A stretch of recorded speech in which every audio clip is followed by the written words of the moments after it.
Todos os dias tenho citado todos os nomes dos irmãos aqui e suas esposas. Deus me é testemunha, como o apóstolo Paulo fala, todos os dias, incessantemente, tenho orado por cada um de vocês, por cada casal, por seus filhos, por sua família.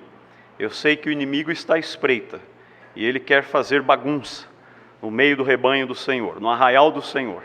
Então, me ajudem nisso, intercedamos uns pelos outros. Vamos fazer do nosso quarto de oração um lugar importante. Se coloque em pé, se você pode, terceira carta de João. Nós vamos ler os 15 versos e hoje você pode dizer que você já leu um livro inteiro da Bíblia. Terceira carta de João, apenas 15 versos, a palavra de Deus. Desculpa, deixa eu só colocar para gravar, que eu esqueci aqui, me perdoe. Cadê meu aplicativo, gente? Aqui.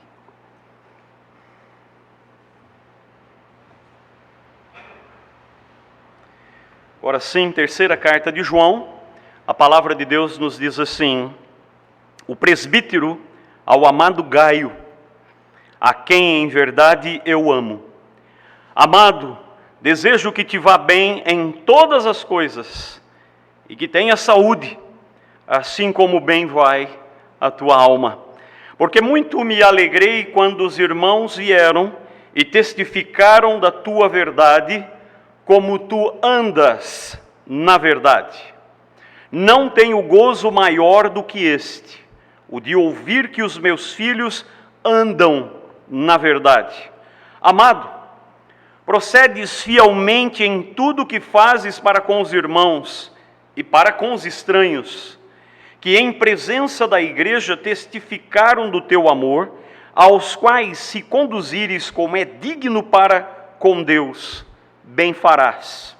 Porque pelo seu nome saíram nada tomando dos gentios. Portanto, aos tais devemos receber, para que sejamos cooperadores da verdade. Tenho escrito à igreja, mas Diótrefes, que procura ter entre eles o primado, não nos recebe. Por isso, se eu for, trarei à memória as obras que ele faz, proferindo contra nós palavras maliciosas. E não contente com isto, não recebe os irmãos, e impede os que querem recebê-los, e os lança fora da igreja. Amado, não sigas o mal, mas o bem. Quem faz o bem é de Deus, mas quem faz o mal não tem visto a Deus. Todos dão um testemunho de Demétrio, até a mesma verdade também nós testemunhamos, e vós bem sabeis que o nosso testemunho é verdadeiro. Tinha muito o que escrever, mas não quero escrever-te com tinta e pena. Espero, porém, ver-te brevemente e falaremos face a face.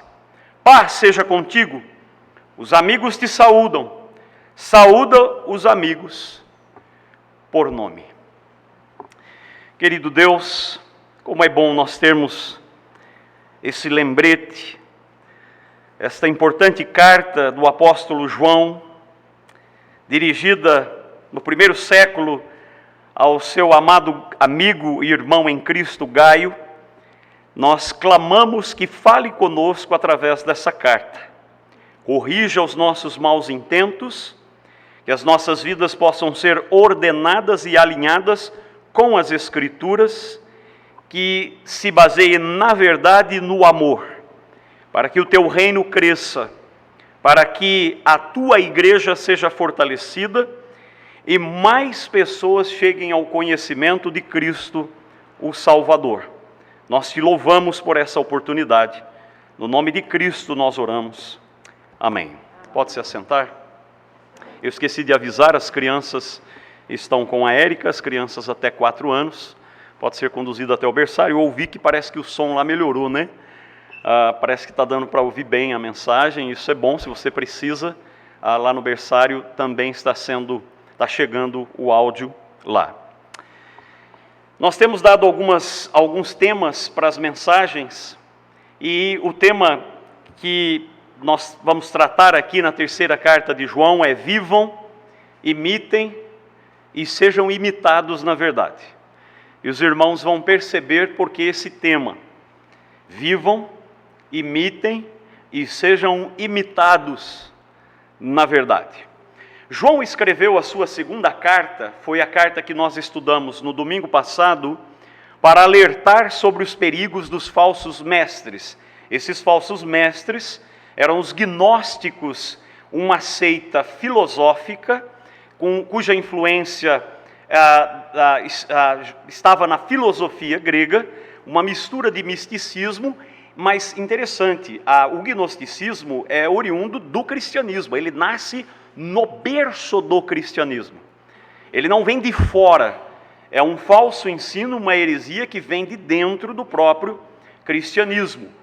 O que nós vamos perceber na terceira carta, ela vai nos alertar sobre os falsos líderes.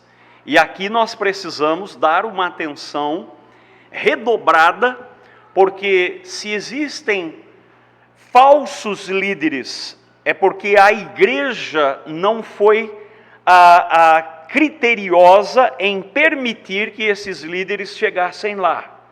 Esse é o grande tema debatido em torno da terceira carta de João.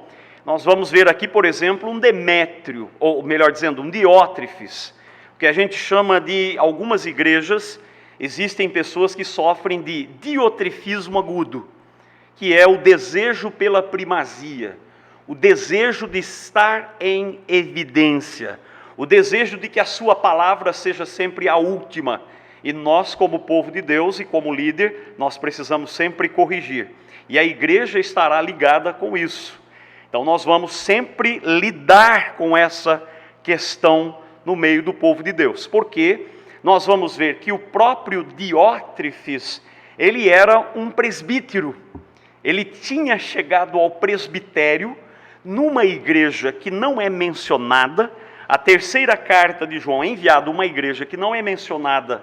Aonde era essa igreja, nós não sabemos. Nós sabemos que era uma igreja e que João escreve para um amigo irmão que estava nessa igreja chamado Gaio, e ele vai mencionar uma outra figura importante aqui chamado Demétrio.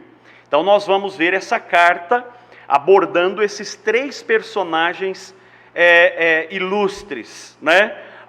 Dois do bem e um do mal. Como nós temos visto, o bem e o mal andando lado a lado desde a primeira carta de João até agora a conclusão na terceira carta.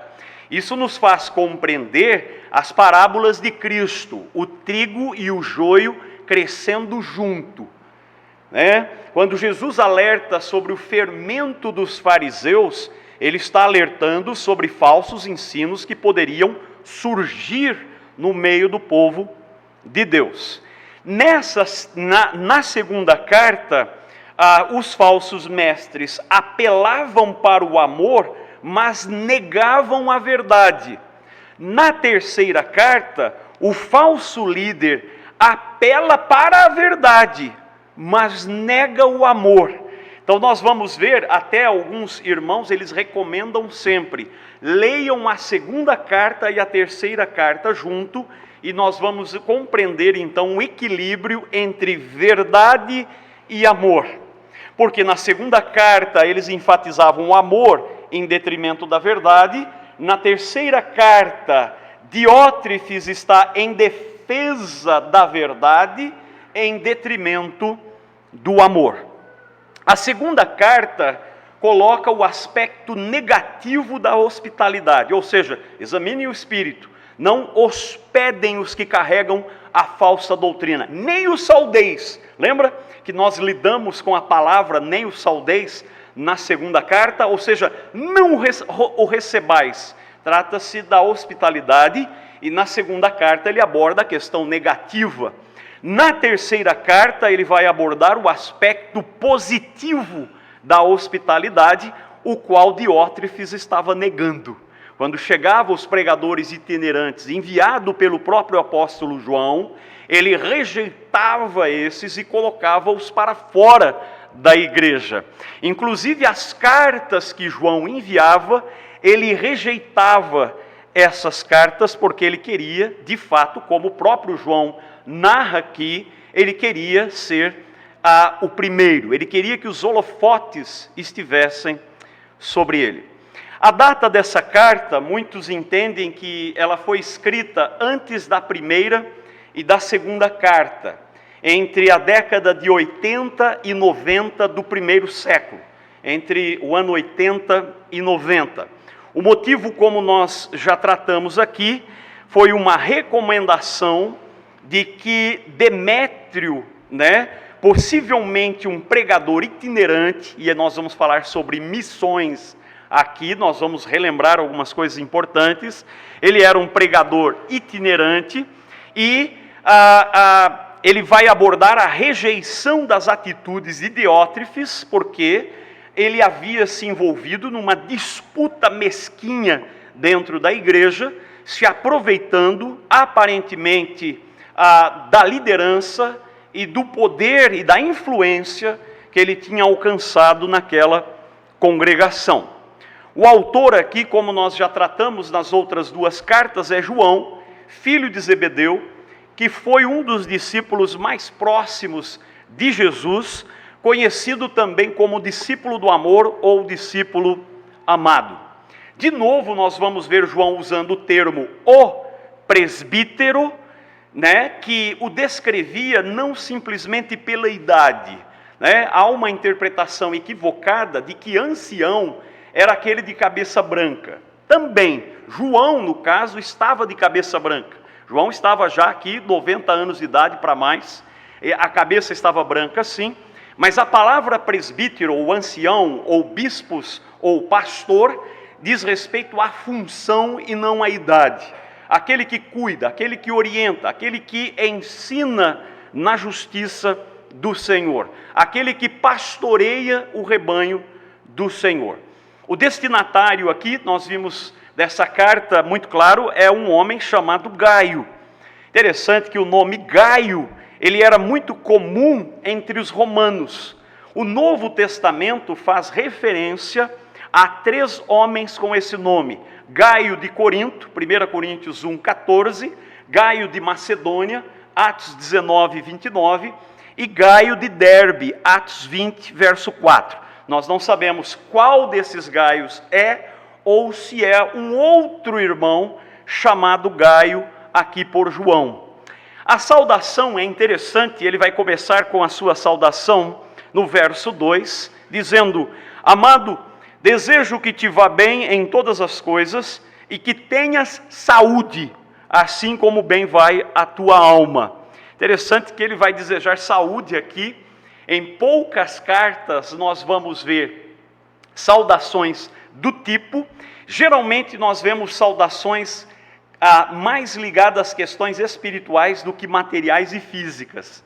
E nesse caso aqui, essa saúde equivale de fato à saúde física.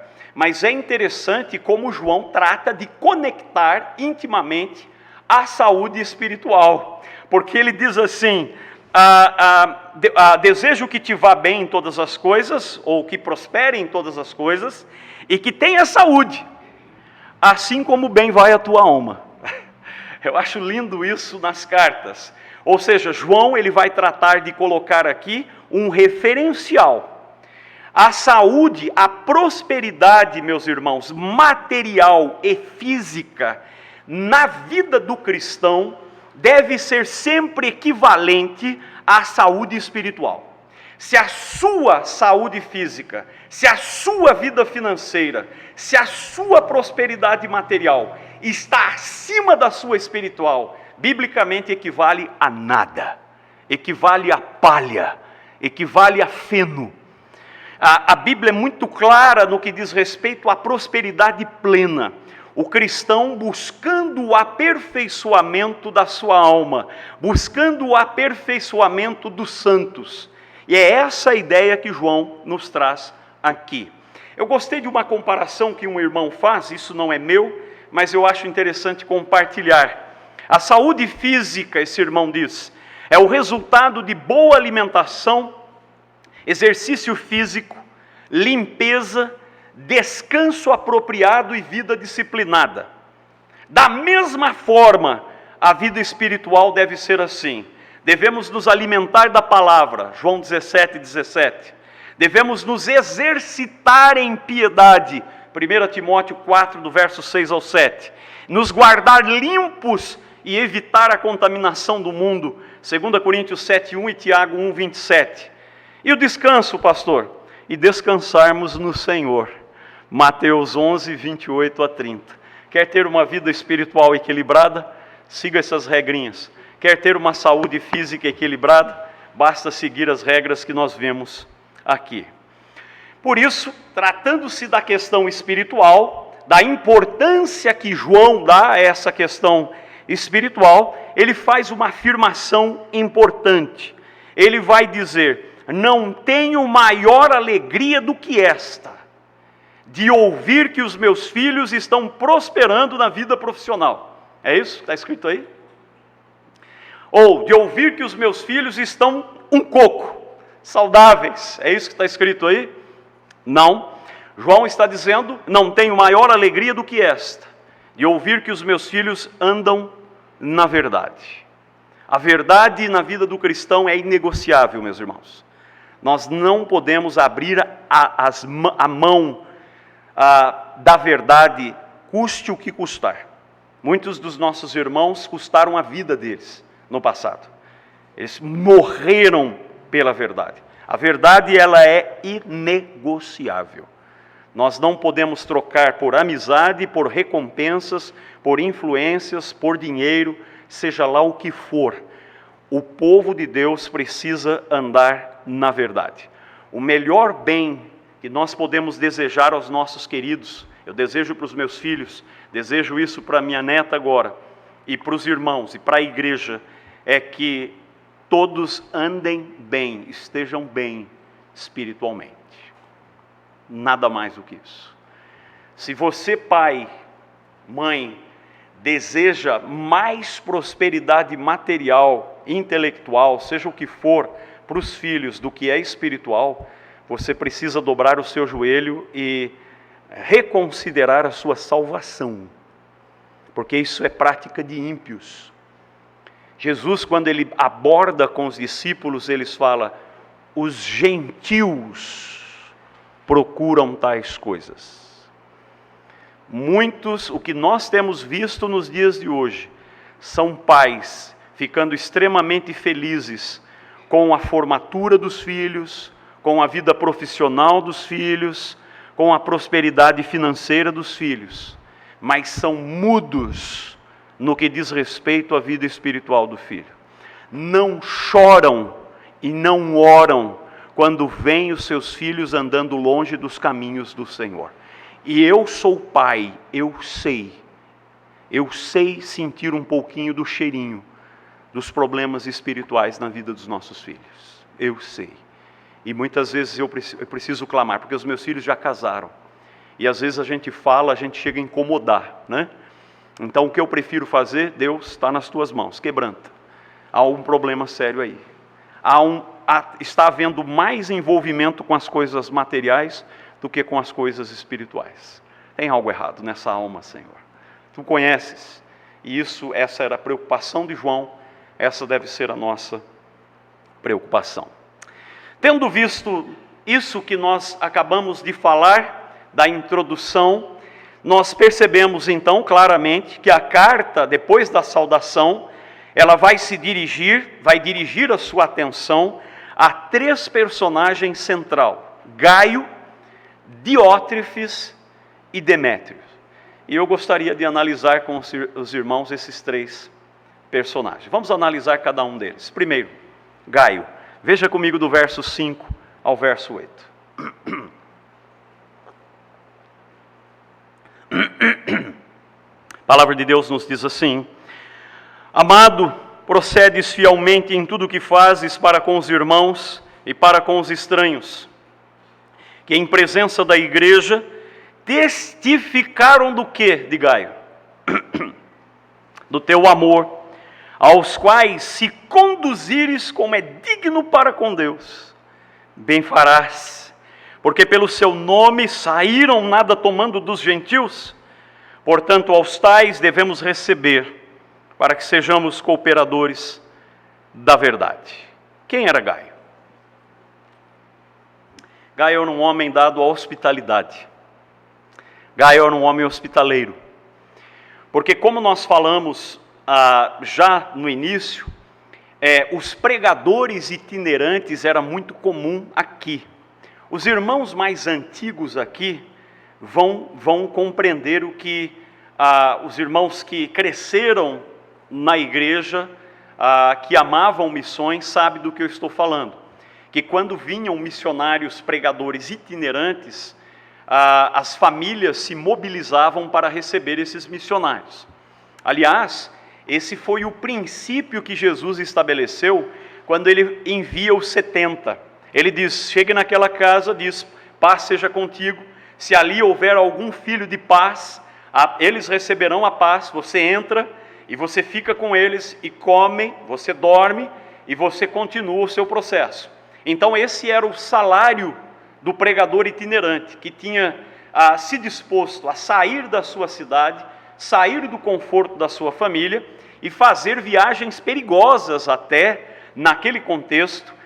Os hotéis e pensões eram raras, e os hotéis e pensões que existiam, geralmente estavam do lado dos prostíbulos, então não era um lugar bem afamado para um pregador estar. Então geralmente os irmãos ficavam na casa uns dos outros. Inclusive o alerta de João na segunda carta é que não recebesse qualquer pregador itinerante, é que sondassem os espíritos, e se não carregasse a doutrina dos apóstolos, eles deveriam ser negados à hospitalidade.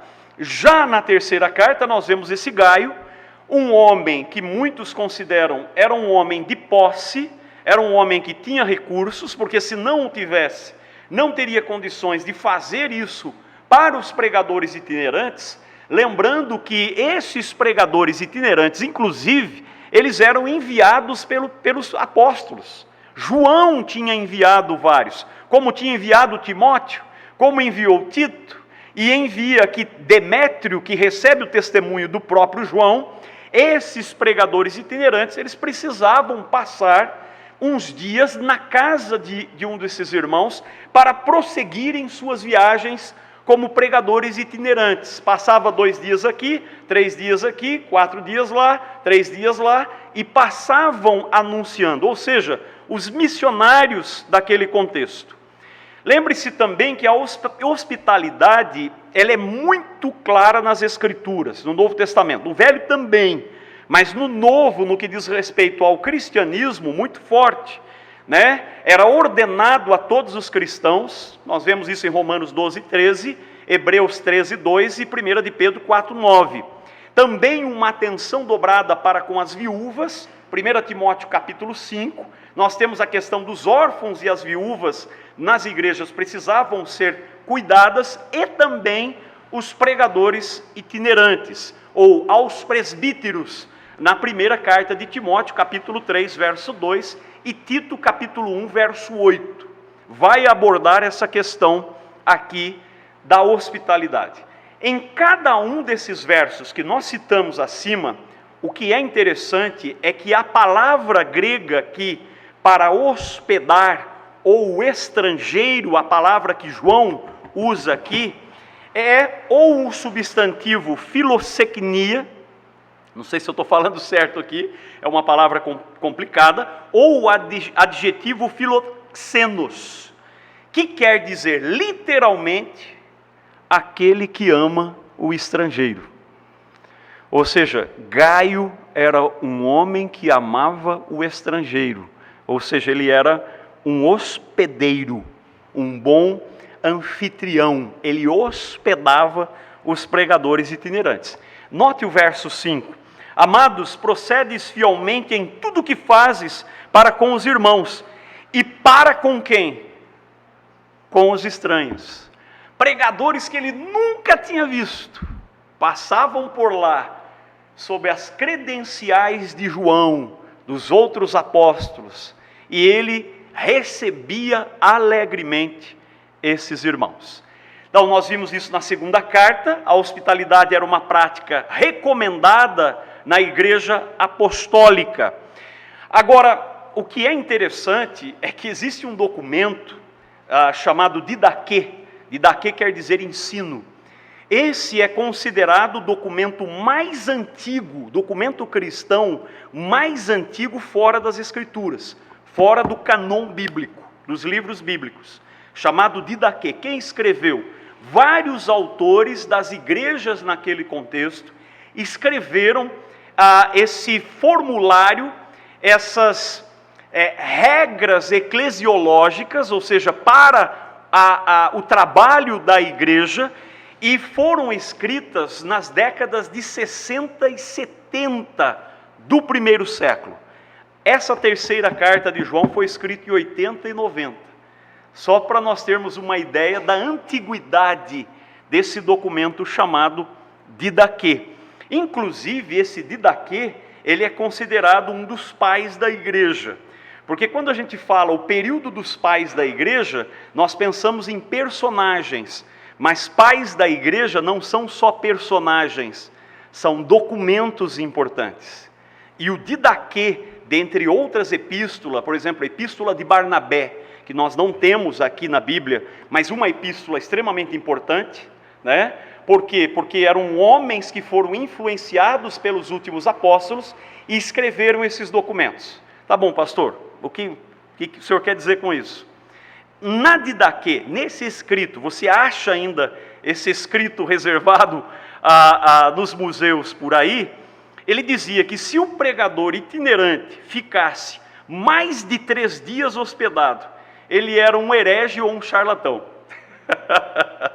Ou seja, Didaquê, esse escrito dos antigos dizia assim: ele é um folgado, não recebam, bota ele para andar logo. Por quê? Por que isso? Porque no primeiro século surgiram, por conta dos pregadores itinerantes, surgiram muitos falsos mestres e charlatões que passavam pela casa dos irmãos bem intencionados e bons anfitriões e se aproveitavam dizendo que eram pregador e ficavam lá 4, 5, 10, 15, 20 dias comendo, bebendo nas custas dos irmãos. Olha, o crente é amoroso, mas não é bobo, não é? O crente, ele demonstra o amor, mas não precisa ser tonto. Ele precisa ter clareza e discernimento.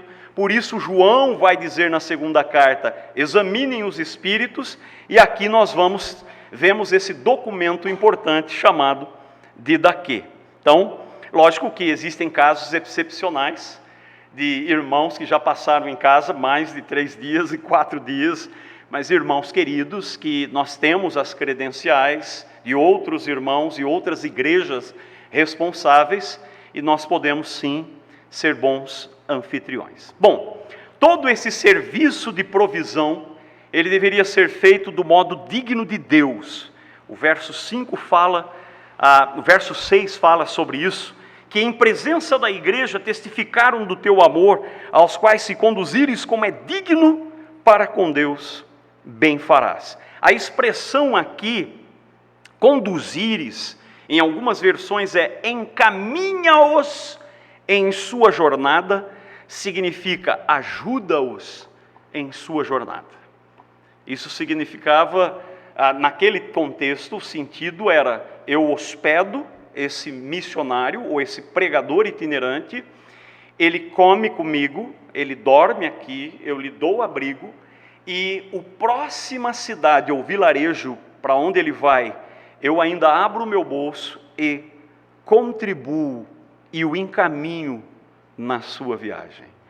Isso é extremamente precioso.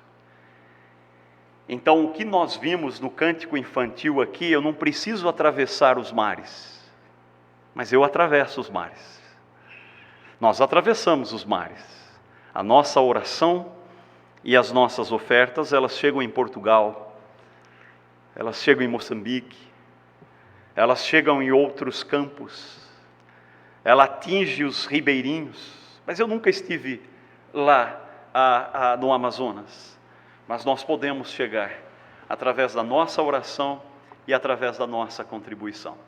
Infelizmente a igreja tem perdido isso. Muitos irmãos, eu gostei de um autor, ele diz o seguinte: o órgão mais sensível do ser humano é o bolso, né? E ele diz que a maior prova de que alguém se converte é quando o bolso se converte também. E ele generosamente contribui. Todo mundo já ouviu a história de Colgate. Um homem começou a fazer sabão no quintal da sua casa. E ele disse: vou contribuir com missões. E ele apoiou o trabalho missionário. Com as ofertas dele, o trabalho missionário se expandiu pelo mundo e simplesmente ele ficou milionário. E parte da sua fortuna era enviado aos missionários.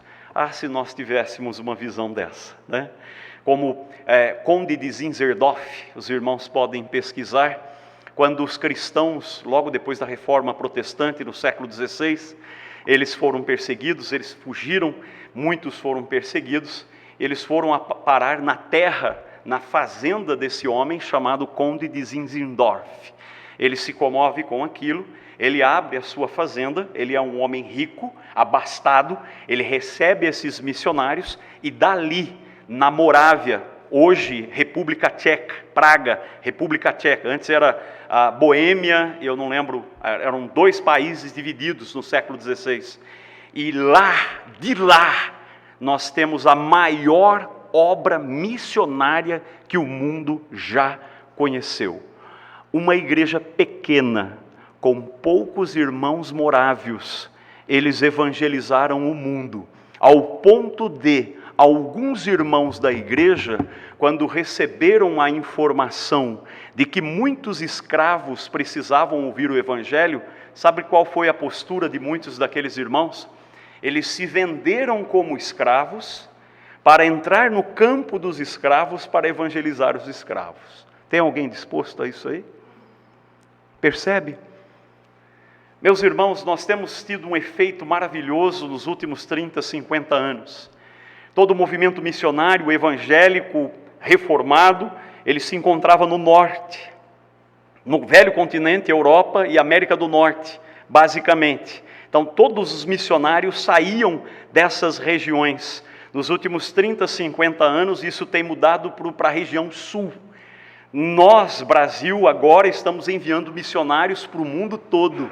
Esse fenômeno está acontecendo porque tanto na Europa como nos Estados Unidos, a teologia liberal matou as igrejas, matou a visão missionária das igrejas, e eles começaram então a sofrer ao ponto do próprio velho continente precisar que missionários e pastores treinados no Brasil sejam enviados para lá no velho continente. Inclusive a nossa igreja participa do sustento de um dos nossos irmãos que está estabelecendo igrejas em Portugal. Eu conheço um outro missionário que já está há quase 30 anos em Portugal, pastor Jovito. Inclusive foi numa mensagem dele que eu senti o chamado ao ministério. Pastor Jovito está lá há quase 30 anos em Portugal desenvolvendo o trabalho. Quais lições nós temos aqui? Nós aprendemos com Gaio que o cristão precisa se envolver na obra missionária. Talvez ele não consiga ir, mas qual tem sido a sua oferta missionária mensal? Pense nisso. Nós não falamos sobre dinheiro, não gosto de falar sobre dinheiro de púlpito, mas Deus sabe o quanto você pode investir. Deus sabe o quanto eu posso investir em missões. Esse é um desafio para você. Gaio era um homem voltado ao reino. A saúde e a prosperidade dele ia bem, mas a alma dele acompanhava juntamente o desenvolvimento espiritual, era a base do desenvolvimento material e físico desse irmão.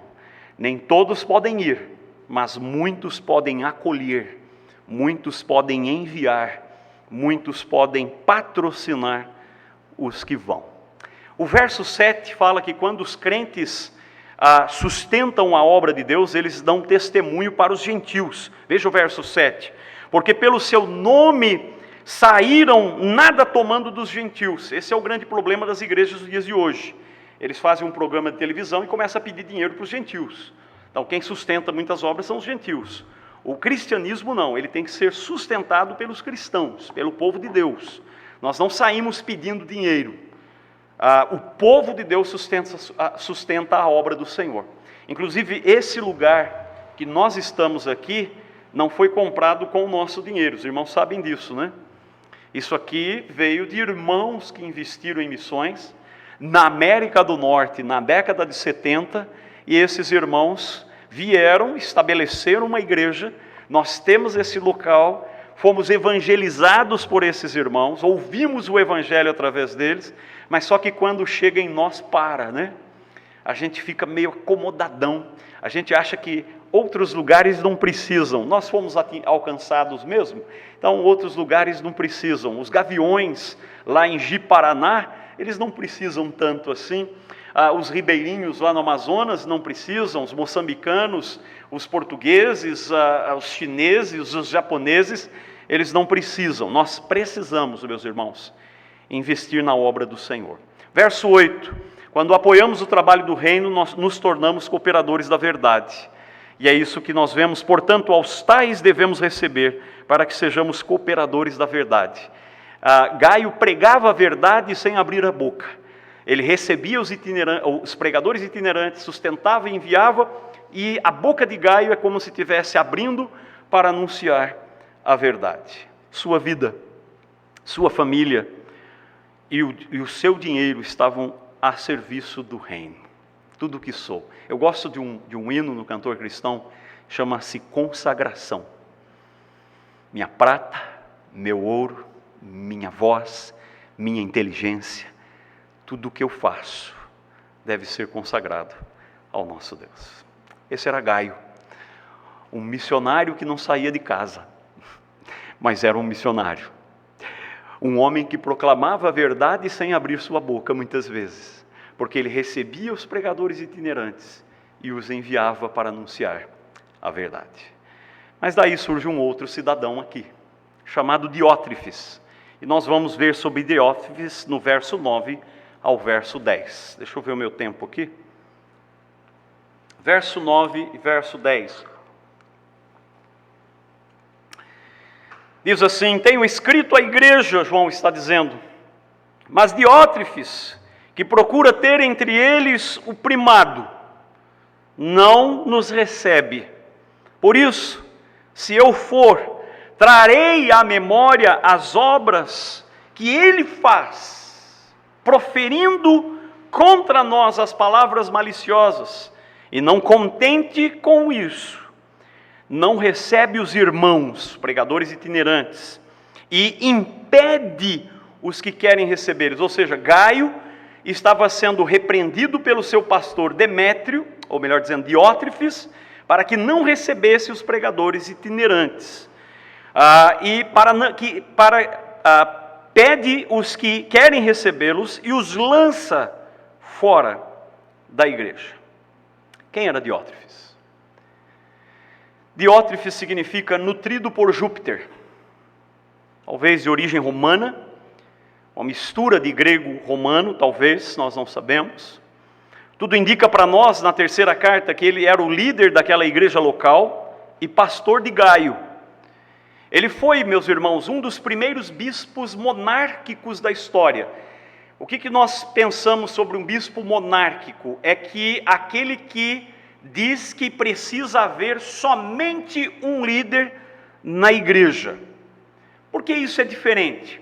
Porque as igrejas neotestamentárias, originalmente eram dirigidas por vários pastores, ou vários anciãos. Era um colegiado de autoridade, é o que nós temos da igreja hoje. Não há só um líder aqui. Que nós temos os diáconos, que nós temos outros irmãos que fazem parte de uma liderança administrativa e espiritual, que fazem parte desta liderança chamada de colegiado. Não é um mandando. E essa ideia do bispo monárquico que vai surgir no primeiro século, ela vai se arrastar até o quinto, sexto século, para estabelecer o que a gente conhece de papado. O papado vai surgir nesse contexto. Muitos até acham que Diótrefes foi considerado o primeiro papa da igreja aqui. Tem um irmão que ele disse assim, ainda bem que não foi Gaio, né? Porque senão não ia combinar muito bem o papa com o nome dele, né? E Diótrefes, então, ele tem essa mentalidade de que eu mando aqui. E ao longo agora os irmãos entenderam a piadinha, né? Ainda bem que não foi Gaio, né? Senão ia ter um nome não muito interessante aqui. E ao longo dos anos, esse foi se tornando o estilo comum de governo na igreja. Diótrefes, de modo egoísta, ele tira vantagem da posição na igreja local. Se em Gaio nós vimos um líder acolhedor, nós estamos vendo agora em Diótrefes um líder ditador. Nós vemos aqui um homem que não queria receber os que chegavam à igreja, os expulsava da igreja. Ele queria ser o maior, se sentia ameaçado pelos pregadores itinerantes. Ao invés de ser servo de todos, quis ser o senhor de todos. Claramente, Diótrefes buscou a honra do seu próprio nome e se esqueceu do nome de Cristo. Algumas características aqui, e eu peço que os irmãos sondem vocês aí, que eu me sondo aqui. Aqueles que fazem parte da liderança da igreja, nós precisamos ser sondados pelas Escrituras, queridos. Ele era amante da primazia. O que é primazia? Gostar de ser o primeiro. Ele gostava de exercer essa liderança de uma forma contrária às Escrituras. O verbo no tempo presente aqui indica que era uma prática habitual e contínua. Ou seja, Diótrefes construía monumentos a si mesmo. Ele não se importava com a igreja, ou seja, com os irmãos, porque ele amava os holofotes. Ele via o apóstolo João como uma ameaça à sua influência.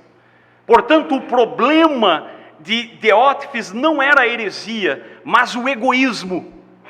Seu amor próprio secreto se revelou na sua conduta antissocial. Aquele tipo de pessoa que só participa do que ele organizou. É algo que não organizei? Estou fora. Fui eu que inventei e organizei? Estou nessa. Ele realça, ele enfatiza a sua personalidade, seus caprichos e o seu próprio gosto. Diótrefes recusou receber João, nós vimos isso no verso 9. Ele lançou mentiras contra João, nós vemos isso no verso 10, primeira parte do verso. Na igreja de Cristo, meus irmãos, todos estamos nivelados no mesmo patamar. Inclusive resolvemos uma questão na EBD dos homens. Foi levantada essa questão se os diáconos têm autoridade ou não. Tem, porque a igreja dá essa autoridade. Eu até trouxe para os irmãos que os diáconos, com a autoridade dada pela igreja, eles podem batizar, realizar os batismos. Eles podem dirigir a ceia, se a igreja deu autoridade para eles para tal coisa. Então, mas qual é a mentalidade que existe? A liderança traz sempre a ideia de aquele que manda. Não, nas Escrituras a liderança é aquele que serve. Quem quer ser o maior entre vós, seja o que Jesus ensina? Servo. Ele está junto, ele trabalha junto, é ombro a ombro. Ele não... Eu sempre falo para o seminarista pensa que vai para o seminário, ele pensa que subiu um degrau. Eu digo, não, você desceu um, querido. Você desceu um. Esse glamour do seminário, já passei por isso. Eu vejo muitos jovens com a mente contaminada com isso. Eu digo, você desceu um degrau. Todos estamos nivelados. Não há maioral. Não existe hierarquia. Existem questões funcionais e de dom. Na igreja de Cristo não existem donos. Já ouvi de igrejas porque o dízimo é gordo, a minha opinião é mais importante. Irmãos de dízimos gordos querendo mandar no pastor e ter o pastor nas mãos. Quando o pastor percebe isso, ele trata logo de cortar. O pastor não depende do dízimo dos irmãos. Esta igreja dependia do Senhor, tanto que próprio João vai revelar que existia um Gaio lá, que era um servo do Senhor. Eu lembro de um pastor assumindo o trabalho numa igreja, e ele com muita sabedoria, porque ele já tinha tido uma experiência não muito boa, num outro trabalho, ele disse, eu vim aqui para servir a todos. Na primeira fala dele na igreja. Ele disse, eu vim aqui para servir a todos, mas eu tenho só um Senhor. É o Senhor Jesus Cristo, que é o Senhor de todos nós. Então não existe hierarquia, não existe aquele que manda, não existe aquele que é mais influente, não existe aquele que é membro fundador. Tem gente que gosta de usar esses argumentos, estou aqui há 400 anos, ótimo. Não é diferente daquele que chegou há 6 meses, não é diferente, não pode. Por quê? Forma-se uma liderança como Diótrefes. Então fica evidente para nós, não só na carta de João, como nos escritos de Paulo, que na igreja de Cristo não existem donos, chefes ou caudilhos. Não existe culto à personalidade, não se coloca líder no pedestal. Isso tem acontecido muito, porque o pastor fulano de tal disse. A palavra diz, então amém, vamos seguir as escrituras. Então há um culto muito grande a líderes religiosos. O próprio Senhor da igreja, ele disse, eu não vim para ser servido, eu vim para servir. Diótrefes era governado pela maledicência. No verso 10 nós vimos que ele proferiu palavras maliciosas, que significa acusações falsas e infundadas. A palavra proferir aqui significa dizer absurdos, ou seja, ele construía a sua imagem desconstruindo a imagem dos outros. Ele lança dúvidas sobre o caráter do apóstolo João aqui, imagine isso. Nós precisamos estar muito atentos, meus irmãos. Palavras maldosas, dúbias, e que lançam dúvidas a respeito do caráter e da liderança da igreja, podem indicar um coração egoísta. É muito perigoso. Diótrefes liderava pela frieza e intimidação. João vai dizer, ele não acolhe e impede. Ele intencionalmente contrariava as boas regras da hospitalidade apostólica. Ele proibiu os crentes de abrirem suas portas aos pregadores itinerantes. Ele era um obstáculo para os planos de Deus, para os propósitos do reino. Ele usou a sua influência e autoridade de forma doentia, se tornando controlador, manipulador e ditador. Ele usou o nome de Deus contra o próprio reino de Deus. Ele condenou todos os que discordavam dele. Ele lutou não pela glória de Deus, mas pela projeção do seu próprio nome. Uma coisa bonita e importante a refletirmos que John Stott disse. Ele disse o seguinte: o egoísmo vicia todas as relações. Se eu permitir que o egoísmo domine o meu coração, todas as minhas relações serão contaminadas pelo egoísmo. Precisamos estar atentos a isso. Um exemplo clássico de uma liderança egoísta e doentia foi de Saul, quando mandou matar 85 sacerdotes pela mão de Doeg em Nob, simplesmente porque receberam Davi, inimigo de Saul.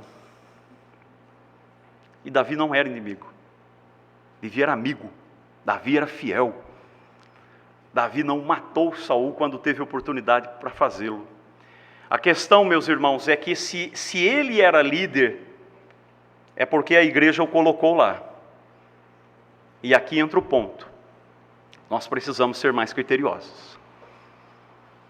Precisamos, como igreja, ser mais criteriosos. Que Deus nos dê sabedoria para examinar os espíritos, resistirmos o deutrifismo, seja em nós mesmos ou em quem se manifestar o desejo de dominar o rebanho do Senhor. Nós precisamos resistir. Nós precisamos, e a igreja vai identificar. A igreja do Senhor vai identificar, através de oração e exposição das Escrituras. Senão, não tem conserto. Precisamos agir. Paulo fala sobre isso, João fala sobre isso. As Escrituras claramente nos abordam essa questão. Você é um diótrefes? Sofre de diotrefismo agudo? Analise. Oremos por isso. Terceiro, vamos concluir aqui, Demétrio. Esse é um pouquinho mais curto. Demétrio, verso 11, verso 12. Amado, não sigas o mal, mas o bem. Quem faz o bem é de Deus, mas quem faz o mal não tem visto a Deus. Todos dão testemunho de Demétrio, até a mesma verdade. E também nós testemunhamos, e vós bem sabeis, que o nosso testemunho é verdadeiro. Tinha muito que escrever, mas não quero escrever-te com tinta e pena.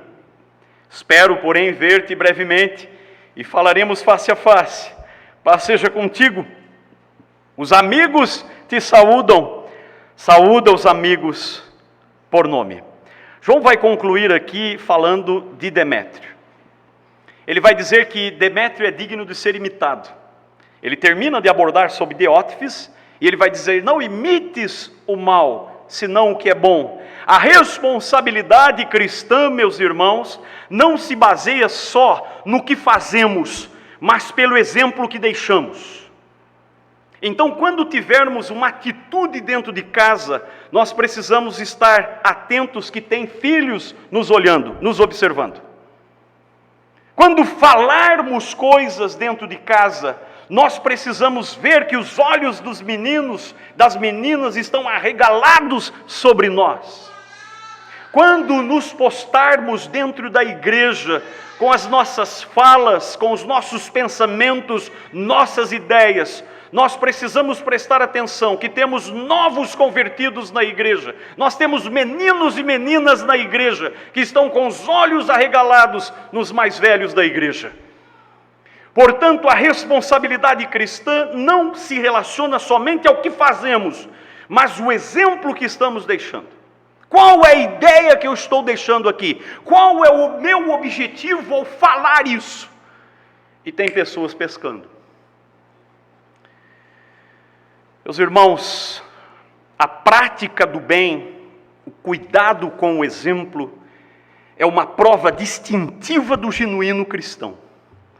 Paulo, que já tinha dito na sua carta, sede meus imitadores, como eu também sou de Cristo, ele vai dizer para Timóteo, ninguém despreze a tua mocidade, mas seu exemplo dos fiéis, na palavra, no trato, no amor, no espírito, na fé e na pureza. Por isso, líderes que tentam dominar o rebanho e se posicionam como donos da igreja estão em desacordo com as Escrituras. João está dizendo, Gaio, não imite Diótrefes, imite Demétrio. Podemos imitar pessoas? Aliás, a palavra lá em Efésios, sede, pois, imitadores. A palavra imitadores é mimiomai. A nossa palavra é mímica. Ou seja, eu estou atento e então quero fazer os mesmos gestos, quero observar como fala, a postura, o padrão. Por isso Paulo vai dizer à igreja, sede meus imitadores, mas eu não sou o padrão, como eu também sou de Cristo. Demétrio era um padrão. Todos conheciam Demétrio, porque ele tinha uma vida pessoal, familiar, profissional, financeira, que era coerente com o que ele pregava. Ou seja, Demétrio, ele não dizia algo e depois as pessoas percebiam o contrário na vida dele do que ele estava dizendo. Isso é extremamente lamentável. Extremamente lamentável. Como disse alguém, eu não sei quem, que 1 grama de exemplo vale mais do que 1 tonelada de palavras. Quando não se vive muito, precisa se falar muito. Alguém disse isso, tem que tirar o chapéu para ele. Quando não se vive muito a verdade, tem que se falar muito, porque tem que se explicar. E tudo isso, João está dizendo, porque ele anda na verdade. Verso 12 vai dizer, até a mesma verdade. Ou seja, a vida cristã de Demétrio não precisava dar provas dos homens.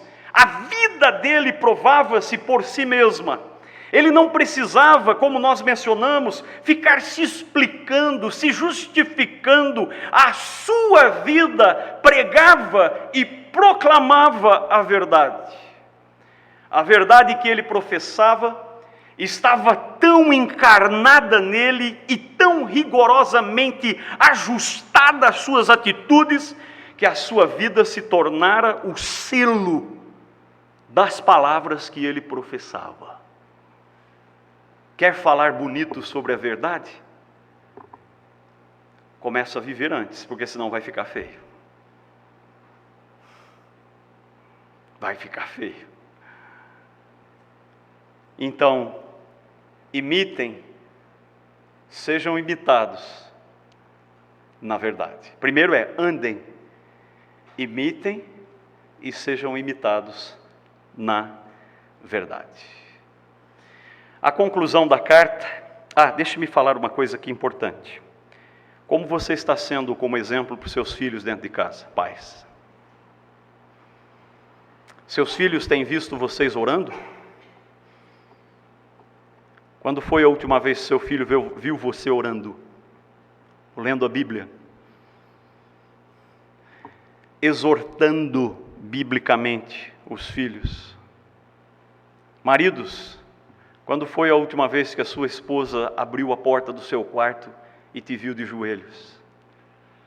Já aconteceu isso? Abre a porta, está orando. Fecha a porta e sai. Faz tempo? Lendo a Bíblia? Chorando por conta de erros graves? Quando foi? Maridos, ou melhor dizendo, esposas, quando foi a última vez que o seu marido te viu orando?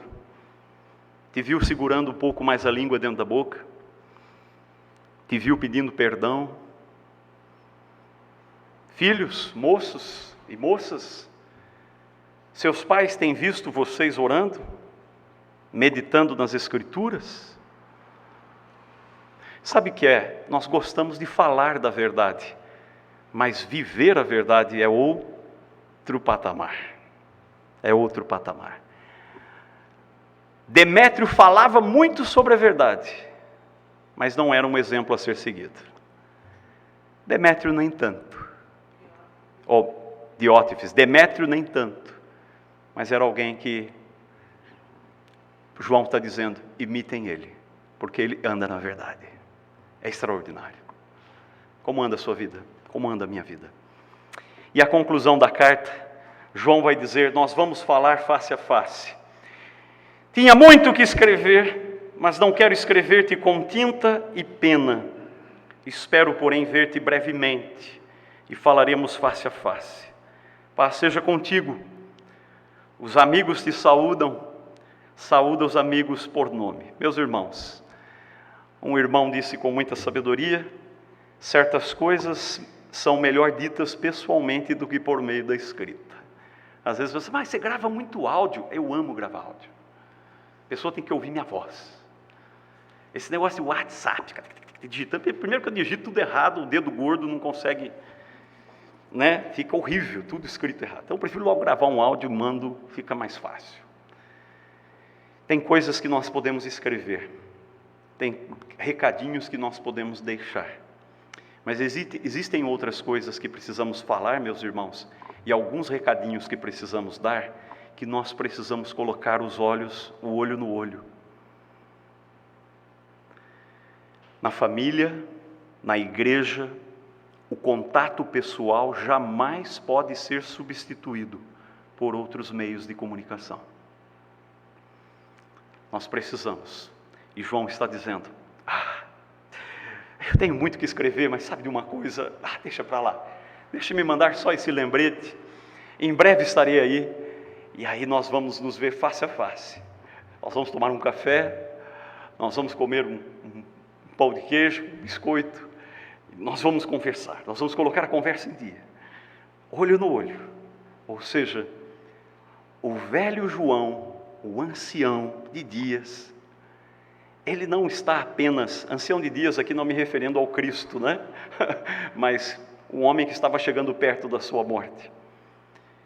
O apóstolo, ele não está apenas comprometido com a instrução, mas ele queria comunhão. E é isso que está acontecendo com o culto online. Pessoas querem instrução, mas não querem mais comunhão. Eu não preciso ir à igreja, eu não preciso de cultos.